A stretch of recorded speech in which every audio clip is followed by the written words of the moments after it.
Everybody, I am Dionne and I am one of the graduates here at LifeWorks, and I was asked to come today and speak to you about my testimony and what God has done for me. I did graduate here this year, and I am now teaching a Love Unveiled class, the next class that has came up, and I'd like to share with you a little bit about my story. So here I go. I was raised in a dysfunctional home with my mom and my dad and my two brothers. My dad was very abusive to me and my mom, and we could never do anything right in his eyes. He was always screaming and yelling to everyone in the house. And my mom cried a lot, and I was the one that she always went to make herself feel better. I was just a small child, and so when my mom cried, I wanted to make her feel better, and so I grew up watching her go through a very bad emotional battle. Seeing her angry and at the abuse at the hands of my father, and me going through the same abuse myself, her and I cried together, and as that happened, the anger for my dad grew. My dad, with him screaming all the time and always in a rage, I completely missed out on learning how to just be a child and how to deal with my emotions. So I grew up feeling unloved by my dad. Always felt like I had to fix my mom. And no matter how hard I tried to please my dad, I never seemed to be able to do that. He was going through his own battles, so I was never enough. So I felt like I wasn't good enough and unworthy of his love. He was always telling me about how bad I was as a child, so of course I grew up feeling like I was a bad person. My mom kept me in church, which was a very good thing. I found Jesus at a very young age. Keeping me in church and later on in a Christian school was probably the best thing that my mom had ever done for me, because no matter what you go through, it does come back to you at some point, and which it did for me. And I was reminded on how Jesus was there for me and took care of me.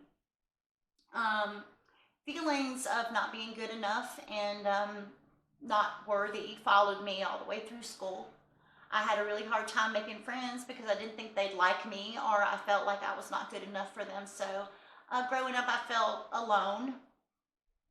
Feelings of being a bad person also manifested itself in my life when I was in junior high.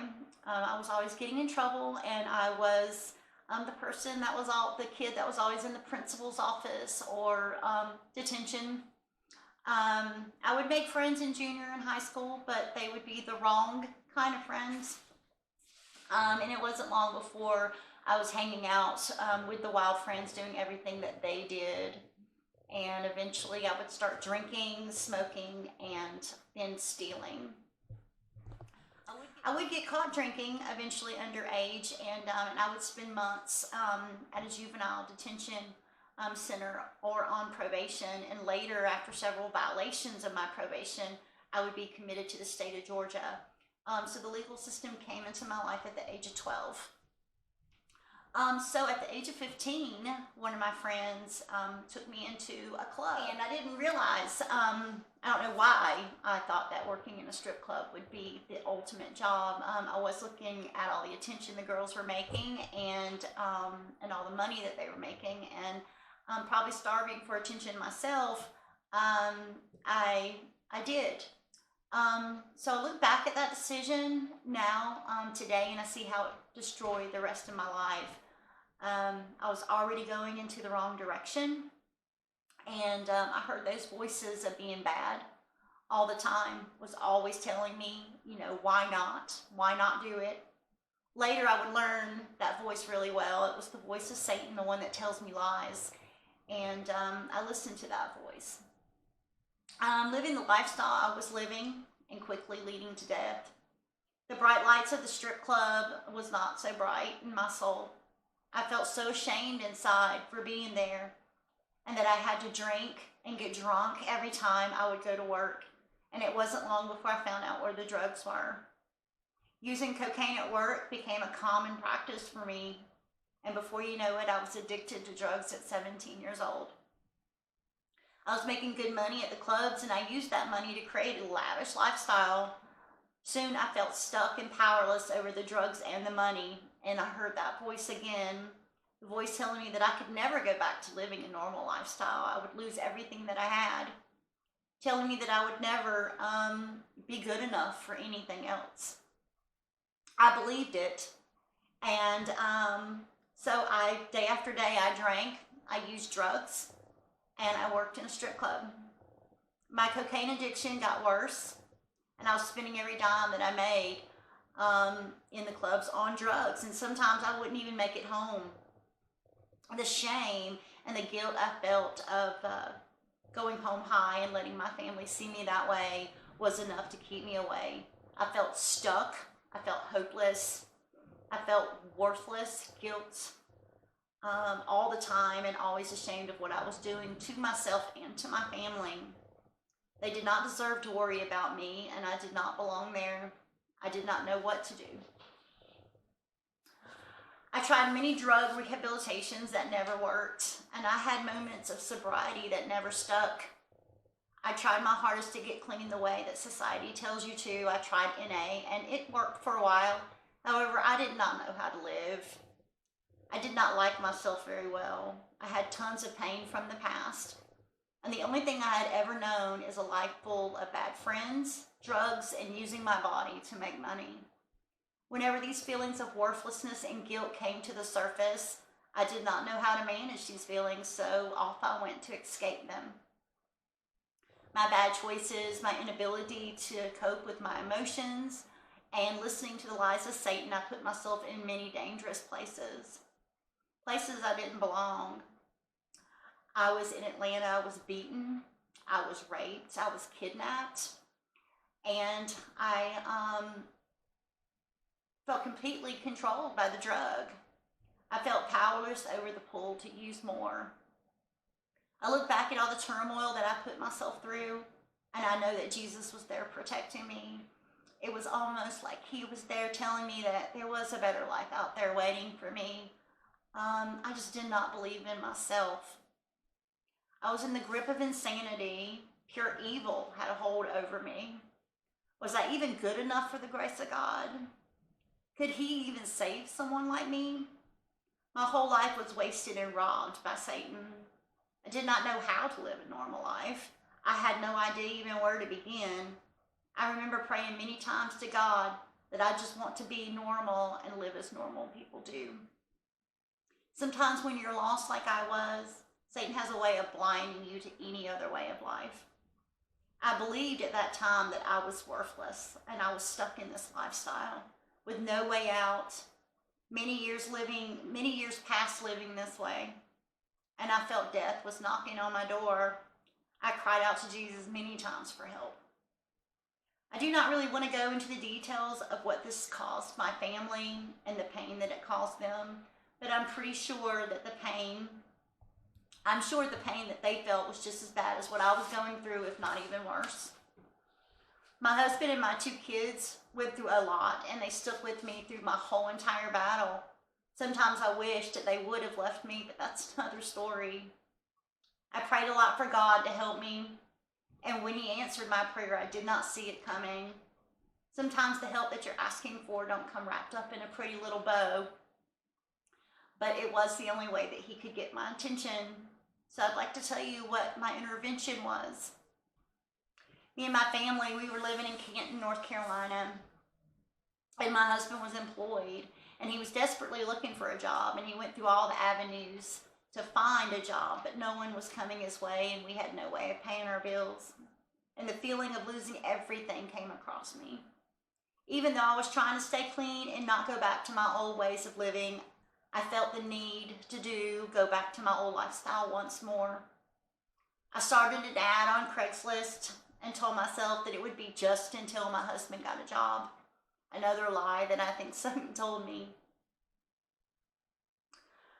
Haywood County got word that I was prostituting out of my home. They spent hours staking out my house, And they even pulled over people to try to get statements against me. And at 5 a.m., the entire police department came and raided my house. That day was the beginning of a long jail sentence and an order from the judge to stay away from my husband and my children. This is the picture of me. This was my mugshot when they arrested me. And it looks absolutely nothing like the person that I am today. I was on the front news of the newspaper, and I was also on the news saying that I was a prostitute and I was prostituting out of my home. And this is a copy of the news report. So my face splattered all over the news. I felt even more ashamed and unworthy of anything that I could get anything better. But after being released from jail, I could not even have contact with my husband, and the kids was off with somebody else. And the pain of losing my entire family, our home and all of our belongings, and being homeless was more than I could bear. I knew I had to get my act together or I would never see my family again. One day I was in my bedroom with my drugs in one hand and my pipe in the other, and I heard a voice call out to me, "If you take that drug one more time, then God is not going to help you anymore." This was as clear as I'm talking to you right now. I even heard it repeated several times. My mind tried to make sense of the voice. I even tried to blame it on being too high in the moment. But it was without a shadow of a doubt, an angel from God came to speak to me that day. And a panic came over me that I could not bear the thought of God not helping me. I needed him. I needed him to help me to get my life back together and my family. I needed him to be a part of my life. At that very moment, I took my pipe and my drugs and I flushed it down the toilet. I was ready to finally be free.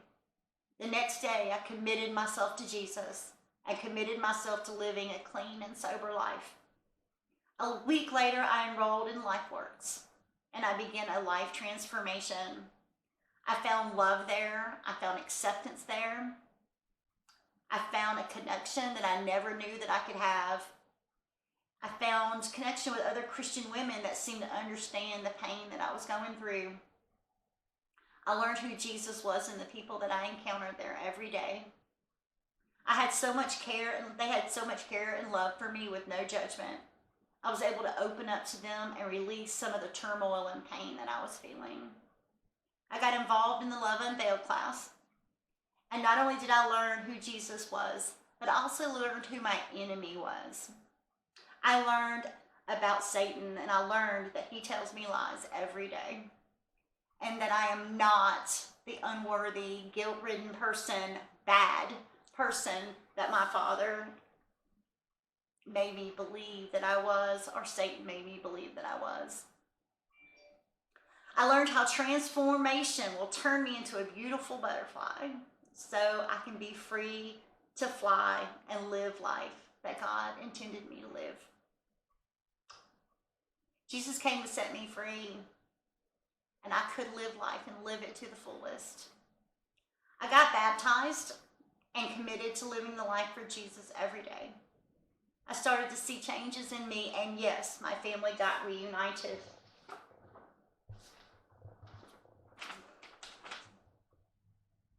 It's a picture of my family today.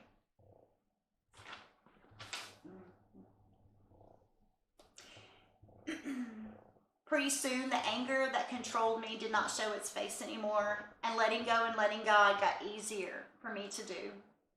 Today, my family and I all live a life for Jesus. I am now giving back at LifeWorks by teaching the Love Unveiled class on Mondays. I am working on my human service degree and substance abuse certification so that I can help others like me. We all go to Long's Chapel and even got my son involved in the church praise and worship service by playing drums. My daughter attends the youth program faithfully, and I see God working in our lives. I do not feel stuck in the death grip pattern that I was in anymore. I feel life inside of me, and that life is Jesus. I am a light that will forever shine and help others find that same light. And I just wanted to share that this was my baptism with LifeWorks. And these are my new friends. We all have fun together. Thank you for listening, and that's my testimony.